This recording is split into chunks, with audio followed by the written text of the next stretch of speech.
Good morning, students. Today we are going to discuss about the chapter consumer equilibrium. Consumer equilibrium से related जो topic हम लोग पीछे पढ़ के आ रहे थे, कॉर्डिनल यूटिलिटी अप्रोच, और कॉर्डिनल यूटिलिटी अप्रोच के थ्रू हमने total utility, marginal utility, average utility को देखा। और in our previous lecture we were discussing about the relation between the total utility and marginal utility, and we are getting the three major relations between the TU and MU. And after that, our today's topic, which are going to discuss the law of diminishing marginal utility. The law of diminishing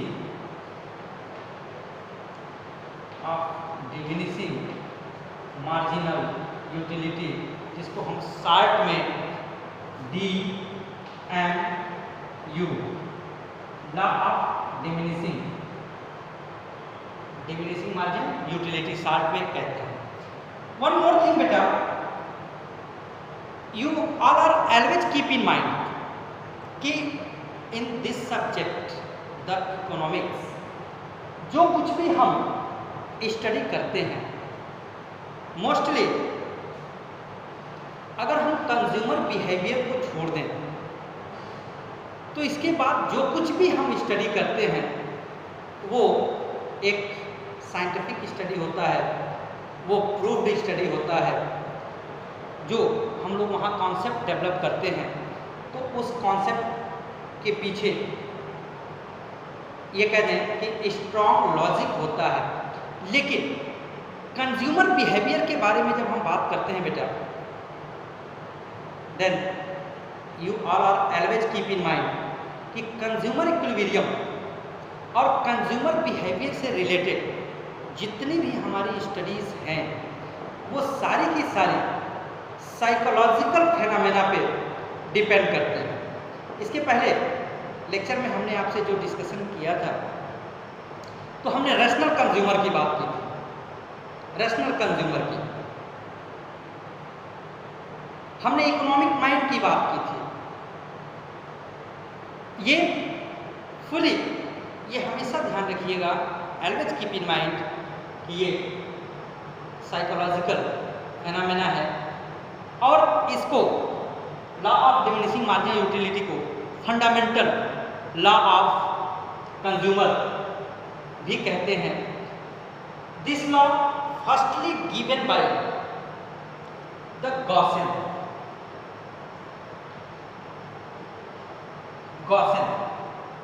इनका पूरा नाम एजी गॉसेन है। तो गॉसेन्स ने इस law को first time दिया था, ये स्कॉटलैंड के रहने वाले थे गॉसेन, इसीलिए इसको फर्स्ट लॉ ऑफ गॉसेन भी कहते हैं। First law of Gossen's, first law of Gossen's भी इसको कहते हैं, law of diminishing marginal utility. अब देखो लॉ ऑफ डिमिनिशिंग मार्जिन होती क्या है, ये है क्या? Law of diminishing marginal utility state that as a consumer consume more and more unit of a commodity, the per unit utility goes to be decline. Means कि किसी भी goods की जब हम एक से ज़्यादा यूनिट्स का कंजम्पशन करते हैं तो after that per unit consumption of the commodity the marginal utility goes to be decline. ठीक है, तो किसी भी गुड्स, किसी भी कमोडिटी की जो मार्जिनल यूटिलिटी है वो गिरती चली जाती है, and after that zero, and after that negative. जो पीछे आपको मैं बता के आया हूँ मार्जिनल यूटिलिटी से रिलेटेड। तो law of diminishing marginal utility का जो कॉन्सेप्ट है वो यही कहता है कि law of diminishing marginal utility state that as a consumer consume more and more unit of a commodity, more and more unit of a successive unit of commodity, the marginal utility goes to be decline. Clear? तो किसी भी goods, किसी भी commodity की जब हम एक से ज़्यादा यूनिट्स का कंजम्पशन करते हैं तो हर एक अगली यूनिट्स की ईच नेक्स्ट सक्सेसिव यूनिट की जो मार्जिनल यूटिलिटी है वो गिरती चली जाती है, वो कम होती चली जाती है। लेकिन इस लॉ के लिए हमें कुछ एजम्पशंस लेने पड़ते हैं। To follow the law of diminishing marginal utility we take some assumptions regarding the law of diminishing marginal utility. Assumptions जरा देख लो। Assumptions of the law of DMU, diminishing marginal utility. तो यहाँ पे जो हमारे एजम्पशंस होते हैं बेटा, फर्स्ट एजम्पशंस कि consumer is a rational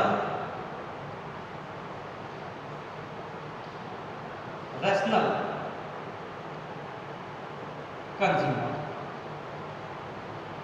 rational consumer हमारा कैसा होना चाहिए? रैशनल होना चाहिए। रैशनल मीन्स कि वो विवेकशील होना चाहिए और वो अपने अच्छे बुरे के बारे में सोच सकता हो, समझ सकता हो, उसको कमोडिटी के बारे में नॉलेज हो। ठीक है?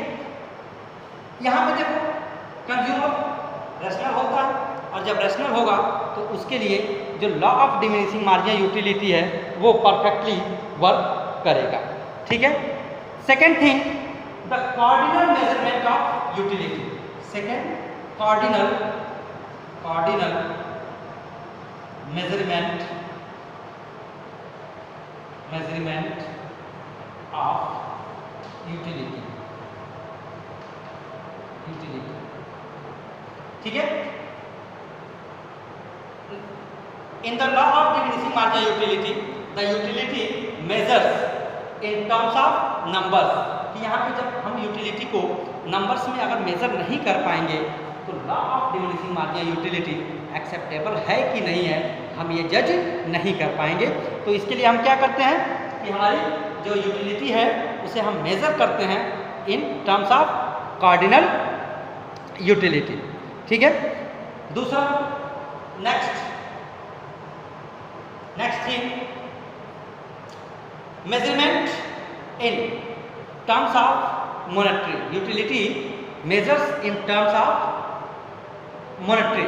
मनी के टर्म में हम यूटिलिटी को मेजर करते हैं। जैसे सपोज करो कि किसी भी गुड्स, किसी भी कमोडिटी के लिए अगर हम ₹5 अगर हम पर यूनिट पे कर रहे हैं और इससे पर यूनिट यूटिलिटी जो कंज्यूम करते हैं गिरती चली जाती है तो उसकी यूटिलिटी को हम in terms of price measure करते हैं। और जब हमारा सेक्रीफाइस, अगर सपोज करो कि लास्ट में जहाँ पर हमारी मार्जिनल यूटिलिटी 0 हो जाती है तो वहाँ पर अब हम जो हमारा गेन है वो 0 है और जो सेक्रीफाइस है वो 5 है, तो हम अब वहाँ पे कंजम्पशन नहीं करते हैं।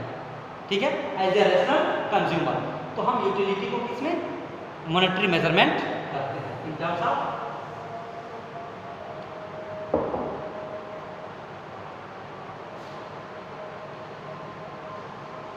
Monetary measurement of utility. Utility को हम मॉनेटरी के टर्म में मेजर करते हैं। ठीक है? नेक्स्ट जो हमारा एजम्पशन है वो है proper unit of a commodity. Proper unit या इसी को आप कह सकते हो proper size of commodity. Commodity की साइज क्या होगी? प्रॉपर साइज हो। जैसे सपोज करो कि हमें भूख लगी है या आपको भूख लगी है और हम आपको खाना खिलाएं और जो एक रोटी है, एक ब्रेड है, एक रोटी है और इसके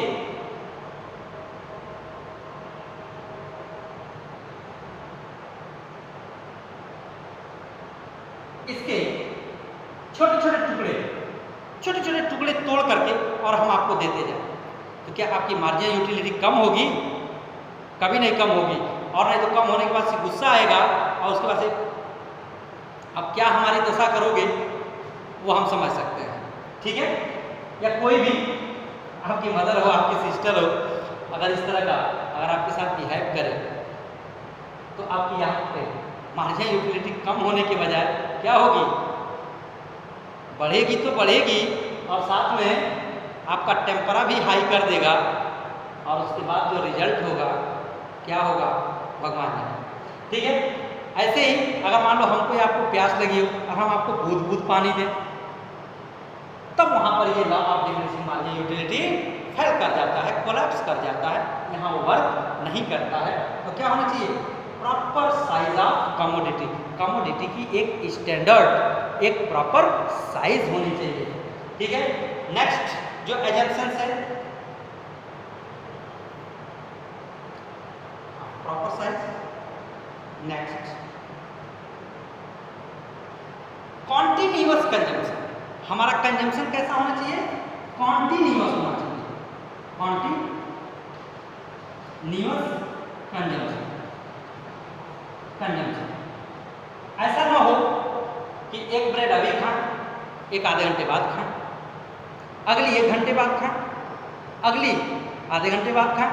तो इस तरह से जो हमारा law of diminishing marginal utility है यहाँ पर वो वर्क नहीं करेगा।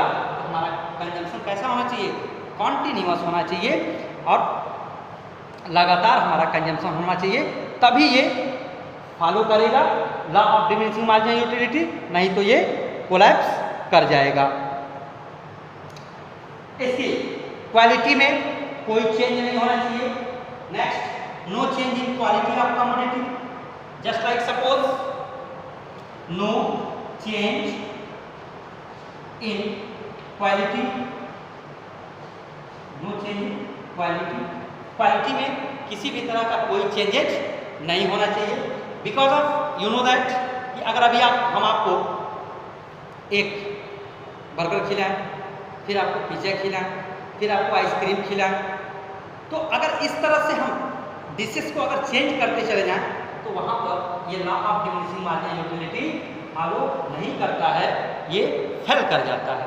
तो गुड्स की जो क्वांटिटी है वो क्वांटिटी कैसी होनी चाहिए, सेम होनी चाहिए, इसकी क्वांटिटी में किसी भी तरह का कोई चेंजेज नहीं होना चाहिए। ठीक है, independent utilities, utilities of the commodity of the per unit commodity, ये कभी भी क्या होना चाहिए, यूटिलिटी हमारी जो है वो इंडिपेंडेंट होनी चाहिए। एक गुड्स की यूटिलिटी का जो रिलेशन है वो दूसरे गुड्स पे उसकी डिपेंडेंसी नहीं होनी चाहिए। ठीक है, नेक्स्ट जो एजम्पशंस है, marginal utility of money, marginal utility of money, money will be constant, constant. देखो बेटा, यहाँ पर थोड़ा सा हम लोग डीपली समझने की कोशिश करेंगे, क्योंकि इसको समझना या इसका यूज बहुत ज़्यादा है। देखो, जैसे हम किसी भी गुड्स, किसी भी कमोडिटी को अगर परचेज करते हैं तो आप जरा सोच कर देखो कि जैसे जैसे हमारे पास से पैसे खर्च होते चले जाते हैं, जैसे हमारे पॉकेट में सपोज करो 100 रुपीज़ है, तो अगर हमारे पॉकेट में 100 रुपीज़ है तो ये 100 रुपीज़ में से अगर हम 10 रुपये खर्च कर दें, सपोज करो 10 रुपीज़ हमने एक्सपेंड कर दिया, ठीक है, और हमारे पास 10 रुपये हैं, केवल 10 रुपये हैं, और इस 10 रुपये से हमने 10 रुपये खर्च कर दिया। ठीक है, तो अब जरा आप सोच के बताओ, मैंने आपसे पहले भी कहा था कि this is the whole consumer behaviour depend upon the psychological phenomena. तो अगर हमारे पास 100 रुपये है और 10 रुपये खर्च कर दिया, तो इस 10 रुपये खर्च करने का जो कष्ट होगा, और हमारे पास 10 ही रुपये हैं और ये 10 रुपये हमने खर्च कर दिया, तो यहाँ पर जो हमारा सेक्रीफाइस है, जो हमें तकलीफ है, वो ज़्यादा होगी या कम होगी या इक्वल होगी। ये यहाँ पर जो सेक्रीफाइस है वो ऑलवेज इससे ज़्यादा होगी क्योंकि इसके पास 10 ही रुपये है, यानी कि इसकी जो मार्जिनल यूटिलिटी है वो बहुत ज़्यादा है कंपैरेटिवली टू दिस एग्जाम्पल। कि यहाँ पर अगर 100 में से हम 10 रुपये खर्च कर देते हैं तो हमें उतनी तकलीफ नहीं होती है, यानी हमारा सेक्रीफाइस कम होता है। लेकिन 10 ही रुपया हो और 10 रुपया खर्च करते हैं तो हमारा जो सेक्रीफाइस है वह देखो एग्जैक्टली तो 10 रुपये इसने भी खर्च किया और 10 ही रुपये इसने भी खर्च किया, लेकिन यहाँ पर इनकी जो मार्जिनल यूटिलिटीज़ है मनी की जो सेक्रीफाइस है वो डिफरेंट हो जाता है, वो बढ़ जाता है। इसीलिए जब भी किसी गुड्स का हम कंजम्पशन करते हैं, अब मेन टॉपिक पे आता हूँ बेटा, कि जब भी हम किसी भी गुड्स को परचेज करते हैं तो जैसे जैसे हम उसकी मोर एंड मोर यूनिट परचेज करते हैं वैसे वैसे हमारे पास से मनी सेक्रीफाइस होती चली जाती है।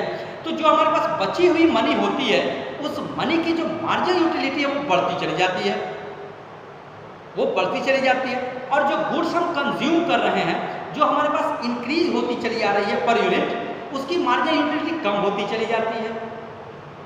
तो जो हम सेक्रीफाइस कर रहे हैं वो इंक्रीजिंग ऑर्डर में है और जो गेन कर रहे हैं वो डिक्रीजिंग ऑर्डर में है। तो यहाँ दो जो वेरिएबल्स हैं, तो दोनों वेरिएबल्स के बीच हम किसी भी कंज्यूमर के इक्विलिब्रियम को एस्टेब्लिश नहीं कर सकते, बिकॉज ऑफ अब ये क्या हो जाएगा, ये डायनामिक कॉन्सेप्ट हो जाएगा।